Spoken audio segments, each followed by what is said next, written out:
E sono stati 350 i carabinieri di Venezia, sia in divisa che in borghese, impegnati in questo ponte di Ferragosto per garantire l'ordine e la sicurezza pubblica.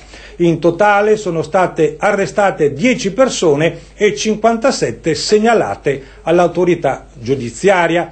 Anche i carabinieri di Chioggia hanno predisposto un servizio rinforzato nella notte tra il 15 e il 16 agosto per contrastare la guida sotto l'effetto dell'alcol.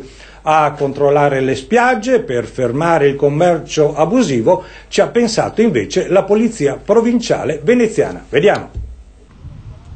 Spiagge del Veneziano sorvegliate speciali, 179 ore di controlli e quasi 1000 sequestri di merce contraffatta o venduta abusivamente sulla spiaggia di Eraclea nel mese di luglio.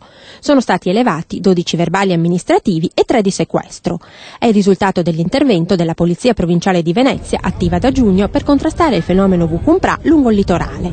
Per il terzo anno consecutivo, anche ad Eraclea, come a Jesolo, Cavallino, Caorle, Chioggia, Sottomarina, San Michele al Tagliamento e Bibione, nei mesi estivi una task force di agenti controlla quotidianamente le spiagge per garantire una maggiore tranquillità dei presenti.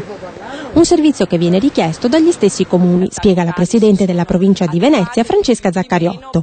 In questo modo si combatte un fenomeno che compromette spesso l'immagine delle nostre spiagge e si migliora il rapporto con i turisti che le frequentano.